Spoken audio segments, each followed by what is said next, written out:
Greetings, everyone, and welcome to another episode of the Captain's Table. Do believe that this marks episode 4 of this series. For those of you who saw my Captain's Table 2 weeks ago, you probably remember that over this last weekend, Easter weekend, I was working my local anime convention. And I took some pictures, but not nearly as many pictures as I should have. Honestly, I'm terrible at remembering to do this. Partly because I'm limited to when and where I can take them. If you haven't guessed already, the entirety of all of the photos that I took all happened in the same location. And partly because I'm part of staff whose sole job is to tell people they can't take photos here. Well, that's not entirely true. You can take photos in the exhibitors hall. You just can't block aisles. So you really need to go to one of our photo walls and do them there. Problem is, you only have one at the front and one at the back. And most people are there just to do shopping and get out. So it becomes a bit difficult to get pictures in quickly enough. Of course, it also becomes a bit difficult to catch people in the act of taking pictures quickly enough to ask them to move. Though most people have been pretty good about it. I think this year didn't have any major issues with guests, which was a wonderful, wonderful thing.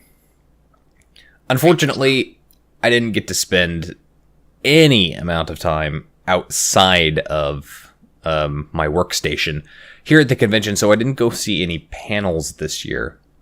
That was partly my own decision and partly due to the fact that we were incredibly short-staffed. Surprisingly enough, we had 4 people right from the get-go on the first day who just decided the morning of that they didn't want to be bothered with it. So we were lacking staff. Our fearless manager was feeling under the weather on top of that, which meant it was everybody needed to step up their game and deal with situations so he didn't have to, and so that we could have all of our available and competent people where they needed to be. I do understand that there were some excellent panels this year, though, and one story that our hall manager, who was able to get away, told was that he had one particular voice actor, Vic, who has been pretty prolific in the anime and video game voiceover work for a long time. He had a VHS copy of his very first voice acting gig, and he handed it to the guy to have him autograph it. And the guy just looks at him like, holy shit, I don't even have a copy of this. Well, they got to talking a little bit. Some kind of distraction happened. There's a little bit of a commotion, and he looked away. And when he turned back around, Vic was gone. Just running off down the hallway with the VHS copy in tow. You're trying to steal his DVD. Trying to steal his video. It was all good, though. He got a nice autograph out of it, a fun story to tell. And yes, he got his VHS back. So overall, I had a pretty good time hanging out with my friends, seeing all the wonderful cosplay that was out there. I mean, some of our vendors, some of the industry people, they do some pretty good cosplay, but I mean, of course, you know, they better do good cosplay. I mean, they're the ones promoting their stuff. But there's some just really damn good cosplay out and about in the hall, with a lot of Overwatch, some Star Wars, some reasonable Star Wars cosplay. Ran into Dr. Krieger. So, overall, great experience. It had fun. And hopefully next year, I'll have more structured time to actually go and enjoy the convention. Now, of course, because I was busy with the convention and because I knew I was going to party a bit harder than I normally would, I couldn't commit to doing a live stream on Sunday, and the end result was I did not do a live stream on Sunday. And the reason for that, pretty much convention-related partying. Too hungover to actually be of any kind of use, and as it turned out, I needed to go back to the convention hall on Sunday morning to get one item to a vendor to have it adjusted because it's too big. And while I was there, I decided I was going to pick up some more anime because, you know, you can never spend enough money at a convention, right? So I didn't do a live stream on Sunday, but that's okay. In other related news, I haven't spent a lot of time this week. Well, honestly, to be honest with you, other than I think Tuesday of last week, I haven't played any World of Warships. I have been playing a lot of Ghost Recon Wildlands.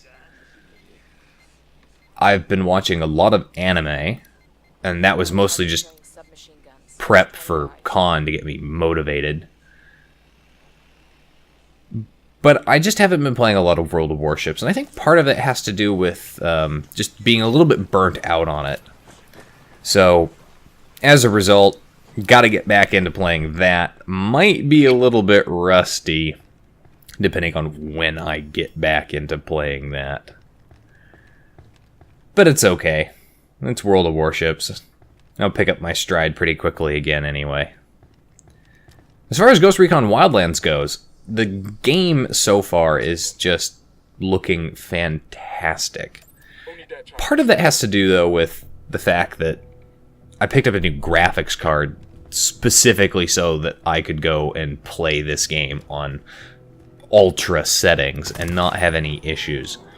And I picked up a 1070, and I'm really happy with the 1070 that I picked up. Comes in, it's already super clocked, which is great. And compared to my old card, it's more than double the capability. So we're talking from, I think, 2 gigs to 8 gigs. And then, obviously, the processing speed a lot faster. New card's a lot quieter, too. I think I was talking about that in one of my live streams a couple of weeks ago. If you caught that, where I was playing Ghost Recon Wildlands, I was talking about the card. You didn't hear the card, and that's always a little bit of that background noise, that white noise that you get when you watch me live stream every now and again. Because the card, no matter what I'm playing, the old one would kick on with its fans, and it would really kick on with its fans. Like, you could hear that sucker ramp up. The new one doesn't have that problem, and yes, I know that the fans are working because I can see them. But more importantly, I can feel the temperature coming out of my machine, and I'll tell you what, the machine really doesn't get above 110 on all the important bits. So I'm liking the new card, the 1070. Definitely a decent card, and of course the prices are continuing to drop, so, you know, I'll have spent my money, and then 2 months down the road it'll probably be on sale for $100 off, because that's always my luck. Always my luck.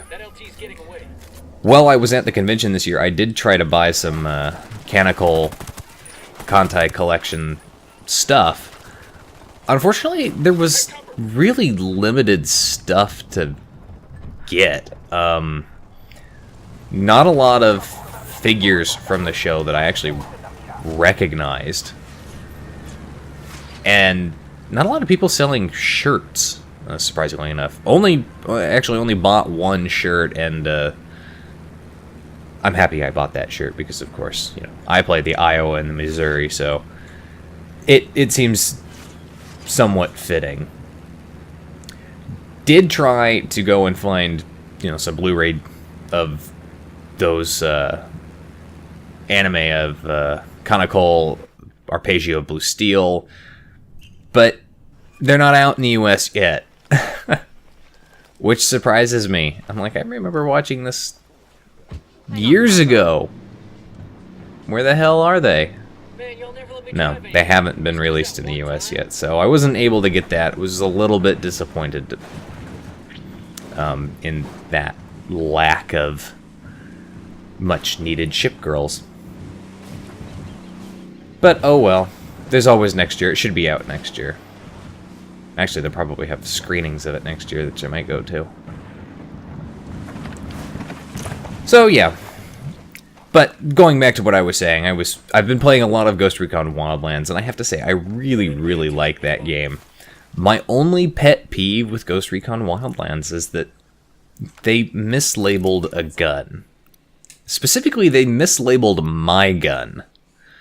The gun that I actually own in real life, the 5.56 XI from Sig Sauer. Now, in Ghost Recon Wildlands, it's just the 5.56 XI, which technically is the bare minimum that they can label the gun as. The problem is the 5.56 XI is not in 7.62 by 39, which is what it is in game. The 5.56 XI is in the 5.56 NATO round. That's why it's called the 5.56. Technically, if they wanted to be correct, they should have labeled it the 5.56 XIR, because that's what it is. It's the Russian version of the gun, or the Russian ammunition version of the gun. Still, though, not complaining about the gun in game. The gun in game is actually pretty fantastic, and if you've had an opportunity to play the game at any length of time, the starting gun that you get, absolutely terrible. It really doesn't have a lot of penetrating power, especially not when you have a silencer on there. Comparatively speaking, though, the 5.56 XI's got great penetrating power, and if you get those skill points upgraded, the suppressor doesn't have any damage reduction, which makes the weapon even better. There's still a few guns that I'd kind of like to get my hands on more than the 5.56 XI, but I think at this point that's all I'm going to be using. There's a possibility that I might switch over to some of the other ones, maybe the G36 when I find it, if I find it. But just at this point, I've been in the process of clearing the campaign one underboss at a time. And I've kind of gone for the completionist route on this playthrough. At this point, I think I've pretty much managed to destroy the entirety of the influence side of the cartel. And I'm kind of wondering if my next focus should be production. Maybe smuggling. I haven't decided yet. But if you guys are interested in seeing a Let's Play of Ghost Recon Wildlands, do let me know, and I'll keep that in mind for my next playthrough. And try and make sure that I get that footage recorded. Anyway, I think that's going to be it for this week's Captain's Table. If you like the video, hit that like button. Leave a comment down below. If you'd like to get semi-regular channel news and updates, you can do so by liking and following me on Facebook. If you'd like to help support me and my channel, I encourage you to do so by visiting my Patreon. If you've got a World of Warships replay that you'd like to see on my channel, you can send it to my email. And as mentioned, if you'd like to watch me play various video games, World of Warships, Ghost Recon, and others live, you can do so by liking and following me on Twitch. You can find the links for all of those in the video description down below. And as always, I'll see you next time. This is Captain Rye, signing off.